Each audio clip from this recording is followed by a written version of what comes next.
আজকে ডিম দিয়ে আর পটল দিয়ে অসাধারণ একটা রেসিপি করব, যে রেসিপি একবার খেলে আর মুখের সাথে লেগে থাকবে, এত মজা হয়। আগে কখনো ভাবিনি যে পটল দিয়ে ডিম এভাবে মজা লাগে। ডিম অবশ্য ডিম রান্না করলে বাসায় কেউ খেতে চায় না ওইভাবে, এই জন্য ডিম রান্নাটা ততটা বাসায় হয় না। কিন্তু আজকে যে এই রান্নাটা করছি, তারপরে এই রান্নার একদম কি একটা অবস্থা, এত বেশি ভালো লাগছে এই তরকারিটা।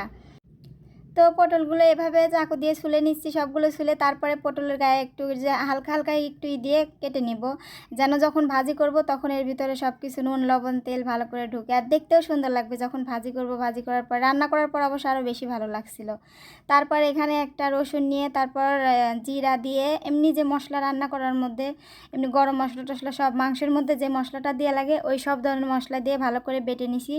বেটে নিয়ে তারপরে বেটে নিব আর কি। তো তারপর এপাশে যে ডিম চুলায় বসায় দিলাম, ডিম হচ্ছে এদিকে আমি যে পটলটা কেটে রাখছি সেই পটলটা লবণ হলুদ দিয়ে ভালো করে মাখায় নেব। আমরা সাধারণত মাছ যেভাবে ভাজি করার সময় লবণ হলুদ মেখে নেই, ওইভাবে এটাও মেখে নেব। মেখে নেওয়ার পরে তারপরে তেল গরম হলে তেলের মধ্যে এটা দিয়ে দেব।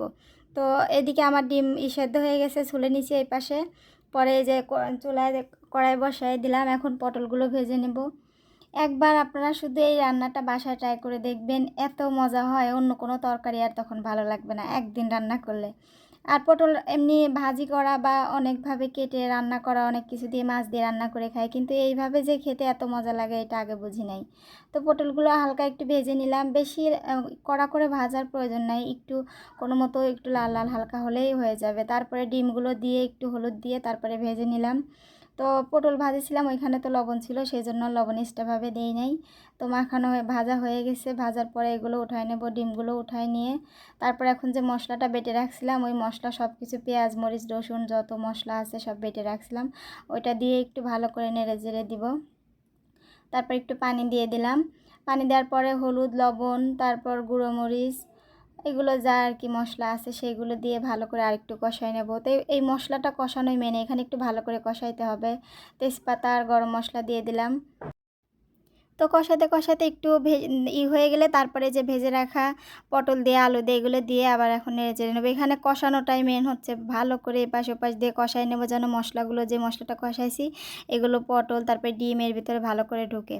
তারপরে তো নেড়ে চেড়ে দিয়ে পরিমাণ মতো ঝোল, কেউ যদি চায় যে একটু বেশি ঝোল রাখবে সেটাও পারা যায়, আবার যদি একদম মাখা মাখা হয় সেটাও রাখা যায়। তো আমি একদম মাখা মাখা করে রাখছিলাম ঝোল দিয়ে, পরে ওইটুকু মনে হয় ভিডিও করা হয় নাই, ভিডিও তো ওঠে নাই, লাস্টেরটুকু অনেক বেশি হয়েছিল, তরকারির কালারটাও যেমন সুন্দর হয়েছিল খেতেও তেমন। তো ঝোলটা আমি পরিমাণ মতোই দিয়ে দিলাম, একটু পরে ভিতরে পটলের ভিতরেও যেন ঢোকে এই জন্য একটু বেশি করে দিয়েছিলাম। তারপরে এই তো তরকারি হয়ে গেল, ঢেকে দিলাম, ঢেকে দেওয়ার পরে কয়েক মিনিট জাল করার পরে হয়ে গেল রান্না, অনেক সহজ। তো এটা ছিল উতলানোর পরে, তারপরে ঝোল আরও একদম শুকায় ফেলছিলাম, গা মাখা মাখা ঝোল ছিল, অনেক মজা হয়েছিল রান্নাটা। তো আপনার বাসায় ট্রাই করে দেখতে পারেন একবার।